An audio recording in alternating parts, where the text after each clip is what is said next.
ano ba yung kuryente sa abroad dito, halimbawa dito sa Oman. Magkaiba kasi siya sa kuryente natin dyan sa Pilipinas. Iba yung supply niya. Sa atin 220 yung supply natin, isang linya ng kuryente 110. Yung pangalawang linya ng kuryente 110 rin, kaya nagiging 220. Dito sa abroad, ang linya ng kuryente ay isang linya ay 220, yung isang linya ay neutral. Kapag mag-i-install ka lagi ng mga socket dito, laging ganito ang setup. Ito yung switch on, switch off niya. Dapat, pag in-on mo, nasa taas to. Nakaganyan. Ito ang off. Ito on. Papakita ko rin sa switch. Sa mga switch, dapat ganyan. Itong switch, naka-off yan, ibig sabihin. Tapos pag ginanyan mo, on yan.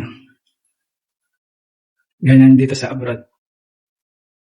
Bubuksan ko itong outlet na to. Ganito nga pala yung socket dito sa abroad. Kakaiba ng socket sa atin. Bubuksan ko to para makita nyo yung kung paano ba yung sinasabi ko.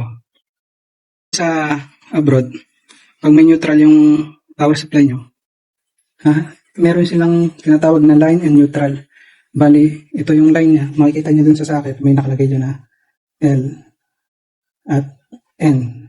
Yung N neutral syempre, yung L yung line. Tapos, itong green, ito yung ground. Yung L, yung line, ito yung 220. Tapos yung neutral, wala yung kuryente dumadaloy. Yung line lang ang may kuryente na dumadaloy. Yung ground, walang kuryente dumadaloy. Para makita nyo, ito gagamit tayo ng tester. Paglagay natin ito 600 volts. Okay. Pag tinest mo siya, line to ground, ito yung line, di ba? Red. Kalimitan ng line dito, red o kaya blue. Yung neutral, laging black. Check na natin. Itong line to ground at line, ang makukuha, yan yung 220, sa atin 220, dalawang line. Tapos, pero pag nilagay mo to sa ground, yan, line to ground, 220 pa rin, 240 pa rin yung supply niya kasi itong line niya ang supply, ang 220 ang supply nito. Pag tinest mo naman tong line to neutral, wala kang makukuha. Sa atin, may makukuha ka nito, line to neutral. Sa Pilipinas, ganun. Kasi itong line ng merong 220, ito walang kuryente, itong dumadaloy sa neutral at sa grounding.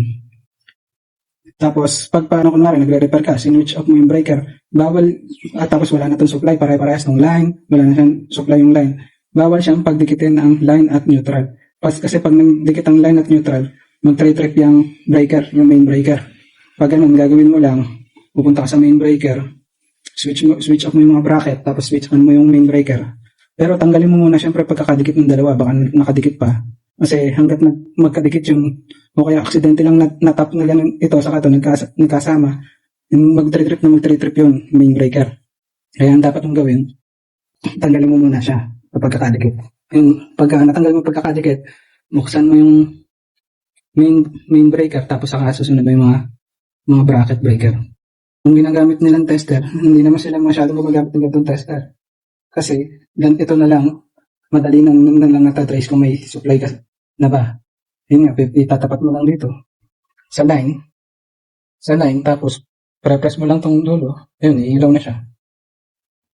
Yung ito, hindi mo siya ma-trace kung may kasi walang power yan. Walang power. Itong tester to, kahit 110 detect nito. Pag tinap mo, iilaw pa rin to. Ito na lang ginagamit nila pag magtetest ng supply. Ganyan lang. Itong neutral, wala talaga. Saka itong neutral, saka itong ground.